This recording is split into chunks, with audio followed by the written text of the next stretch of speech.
Today, we are going to be learning about a real-life person named Frida Kahlo by reading the book Frida Kahlo and Her Animalitos by Monica Brown, illustrated by John Perra. Let's get started. This is the story of a little girl named Frida, who grew up to be one of the most famous painters of all time. Frida was special. This is also the story of 2 monkeys, a parrot, 3 dogs, 2 turkeys, an eagle, a black cat, and a fawn. They were Frida's pets, and they were special too.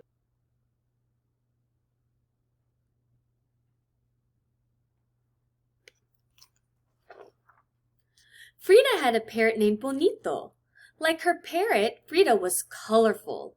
She liked to wear bold shades that celebrated indigenous Mexico and her own heritage. She lived in a house the color of a parrot's bright blue feather, La Casa Azul, where she grew up with her mom, dad, and sisters.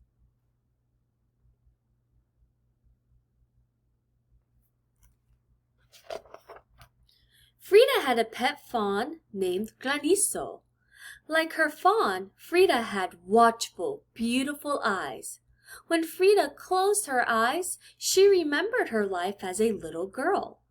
Frida was always with her father, a photographer who taught her to look at the world through curious eyes. Frida and her father would walk to the park to collect bugs to look at under a microscope.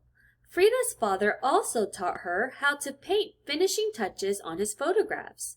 Frida loved the small brushes and the beautiful colors.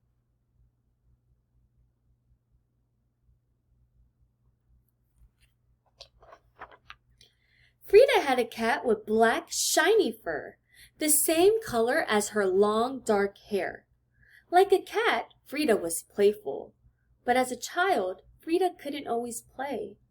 When Frida was 6, she got very sick. She was in bed for a long time. But little Frida didn't get sad or bored. Instead, she used her breath to make mist on her window. And then she drew a door with her finger. Frida used her big imagination and curious eyes to walk out the door with a magic friend, a little girl who danced and played like a kitten.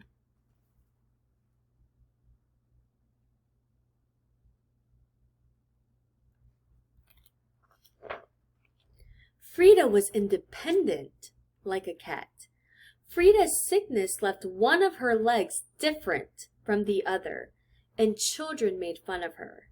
But this didn't stop Frida from skating and riding bikes and rowing on the lakes of Chapultepec Park so that her leg could get stronger. Frida was not afraid to do things other little girls usually didn't do. She wore overalls and boxed and wrestled.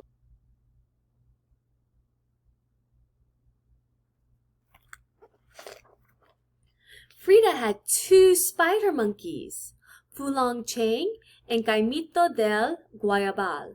Like her monkeys, Frida could be mischievous, even when she was a teenager. When Frida was 15, she went to a school called the Preparatoria and found a group of friends she loved. Like Frida, her friends were curious to learn all they could. Together, they read and studied and argued and sometimes got in trouble. Wearing matching caps, they rode donkeys through halls of the Preparatoria and set off firecrackers.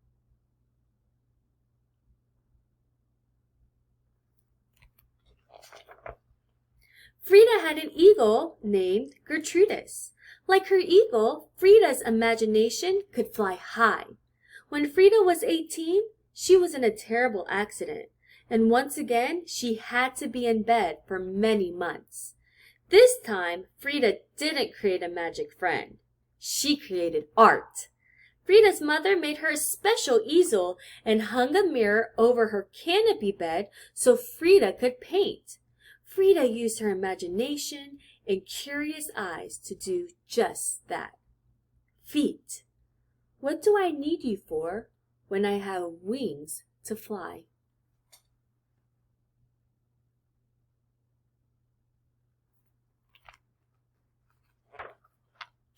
And if those weren't enough pets, Frida had 2 turkeys and 3 dogs. Senor, Zolatil, Senorita, Capulina, and Senora Costi.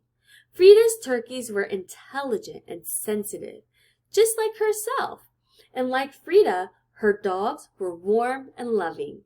When she was lonely or sad, she would wrap her arms around them and they would comfort her. Her Zolo dogs were the same breed that ran and hunted with the Aztecs thousands of years ago, and a reflection of Frida's heritage, of which she was very proud. Frida's dogs had no hair, but their bodies were warm, and Frida gave them a great big hug whenever she felt lonely or sad.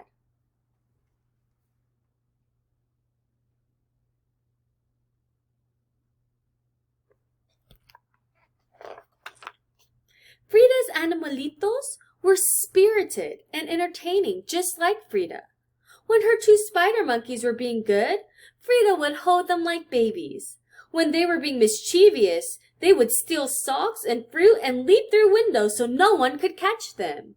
Her parrot named Bonito liked to snuggle under the covers while Frida took naps and would do tricks at the dinner table for pats of butter.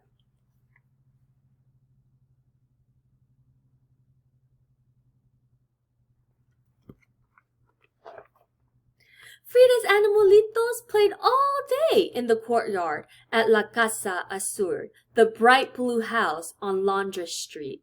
Her husband, Diego Rivera, even made the animals a pyramid to climb on so that her pets could roam freely.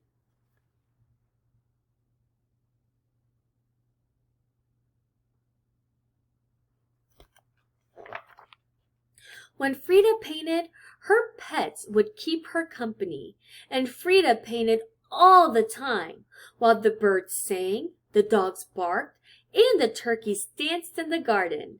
Frida's animals were her children, her friends, and her inspiration.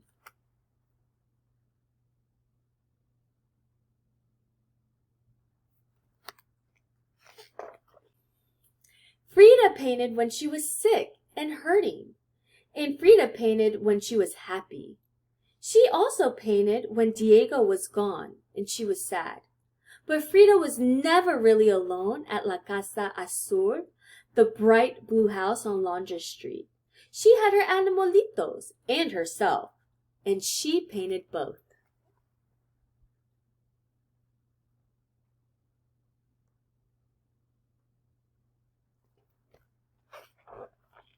Frida painted herself with Fuleng Chang, playing with ribbons.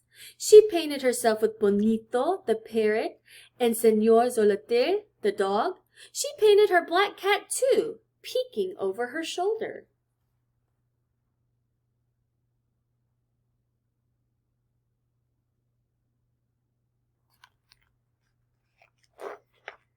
Frida painted herself with all the pets she loved so much, and even butterflies and caterpillars. Her paintings were magic.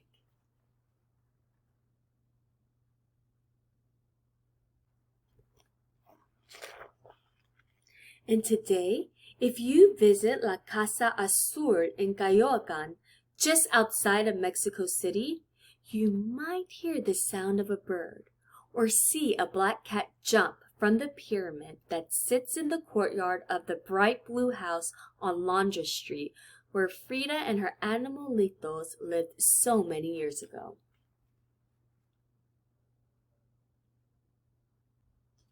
And here is a picture of Frida with her monkey, Fulong Chang.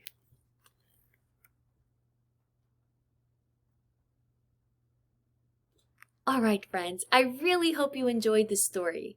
Now go ahead and finish the Google Forms and see if you can look at Frida Kahlo's paintings of her animals and use an adjective to describe those paintings. Good luck, friends, and have fun exploring with enthusiasm. Bye!